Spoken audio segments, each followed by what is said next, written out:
বন্ধুগণ নমস্কার।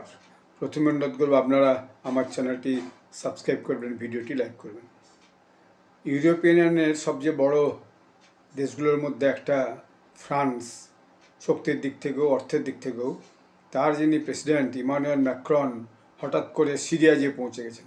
তিনি কেন সিরিয়া পৌঁছেছেন এটাকে নিয়েই এখন সবচেয়ে বেশি চর্চা চলছে, যে তার সিরিয়া ভিজিটের উদ্দেশ্যটা কী। সিরিয়া হচ্ছে যে মিডল ইস্টেরই একটা দেশ, এবং সিরিয়ার অবস্থানটা যদি দেখা হয়, সিরিয়ার অবস্থান উত্তর দিকে আছে তুর্কি, নিচের দিকে আছে আপনার লেবানন, তার নিচে ইসরায়েল, একদিকে আছে ইরাক, একদিকে আছে মেডিটেরিয়ান সি, একদিকে জর্ডনও আছে। তো এই যে অবস্থানটা, তার মানে এই যে মধ্যপ্রাচ্যের অবস্থানে নিজের একটা ফ্রান্সের একটা প্রতিপত্তি বিস্তার করতেই সম্মত তার এই আশাটা। কারণ কদিন পরেই এই টার্কিতে তুরস্কে ন্যাটোর মিটিং হবে।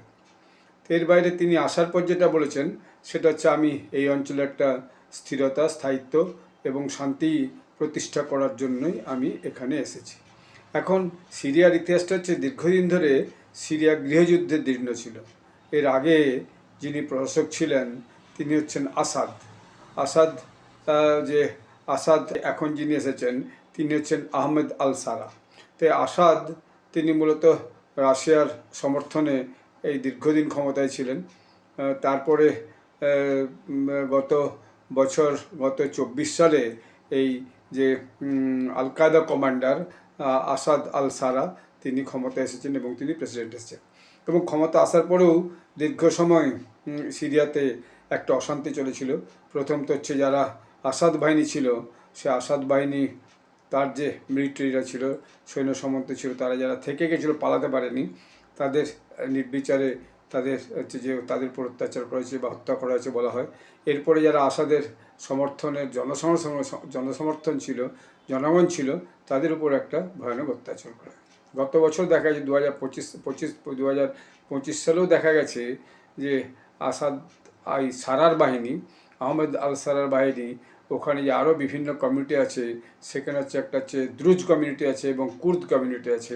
দ্রুজ কমিউনিটির 3জন দাদা ভাই এবং ভাইপোকে এক জায়গায় গুলি করে মারছে এবং তারা সেটা শ্যুট করেছে।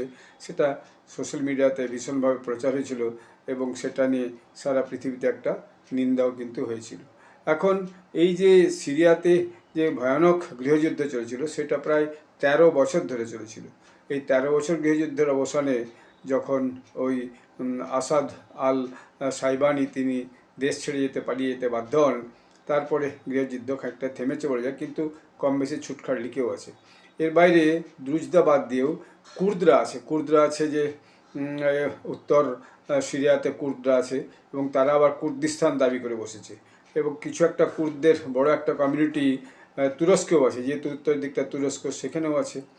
আর ফলে তুরস্কের যে এরদোগান, তিনি আবার চান না যে কুর্দরা বেশি প্রায়োরিটি পাক বা গুরুত্ব পাক।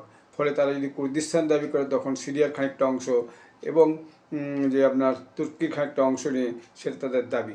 যদিও সেই কুর্দের সঙ্গে এই প্রেসিডেন্ট সারা খানিকটা সমঝোতা করে নিয়েছেন।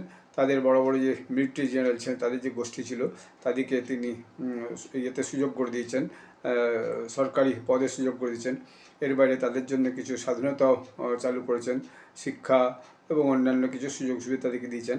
ফলে শুরুতে কুর্দের যে একটা প্রতিবাদ ছিল, অর্থাৎ বিরোধিতা ছিল, সেই বিরোধিতাটা এখন আর কিন্তু অতটা নেই।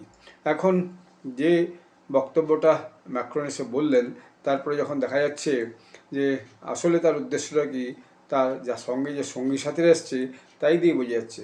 তার যে দেশের ব্যবসায়ী গোষ্ঠী তার সঙ্গে এসছে, তার মধ্যে এসেছে আপনার টোটাল এনার্জির যে চিফ এক্সিকিউটিভ অফিসার সিইও, তিনি এসেছেন। এর বাইরে সবচেয়ে বড় ফ্রান্সের যে শিপিং এজেন্সি আছে, সেই শিপিং এজেন্সির যিনি সিইও, তিনিও এসেছেন।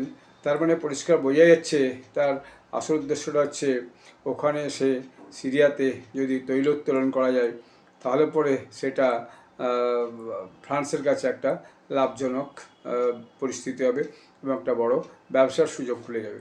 এর বাইরে যে শিপিং কোম্পানি আছে তারাও এসছেন, মানে হয়তো বা ফ্রান্স আগামী দিনে সিরিয়াতে মেডিটেরিয়ান সি অর্থাৎ ভূমধ্যসাগরের সঙ্গে তার যে যোগ আছে, সেখানে কোনো বন্দর খুলে সেখান থেকে মালপত্র যাতায়াতের সুযোগ করতে পারে, এরকম একটা কথাবার্তাও কিন্তু চলছে।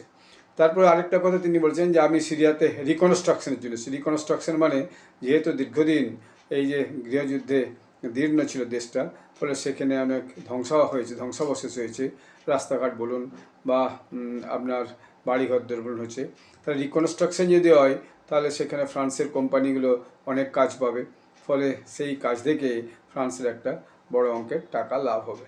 এখন এইটা রিজিওনাল সিকিউরিটি এবং যে আপনার পিস এবং একটা রিকনস্ট্রাকশন, এটা মূল উদ্দেশ্য। আসল উদ্দেশ্যটা হচ্ছে ব্যবসা। সেই ব্যবসাটাকেই তিনি গুরুত্ব দেওয়ার জন্যই ওই যে কোম্পানির মালিক এবং একটা বড় বিজনেস ডেলিগেটকে তিনি নিয়ে এসেছেন।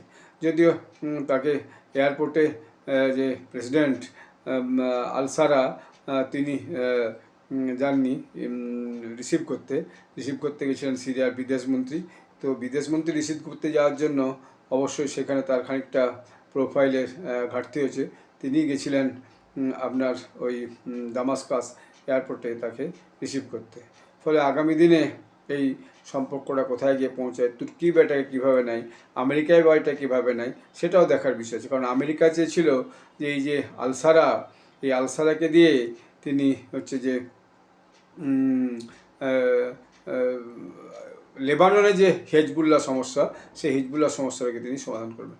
যদি ম্যাক্রন বলেছেন না, লেবাননের সৈন্য পাঠাবার ব্যাপারে বা লেবাননের বিষয়ে কোনো আলোচনা আমার সাথে হবে না, এরকমই একটা বক্তব্য দেখা যাচ্ছে টিভিতে এবং বিভিন্ন নিউজের মধ্যে ফিরে এসেছে।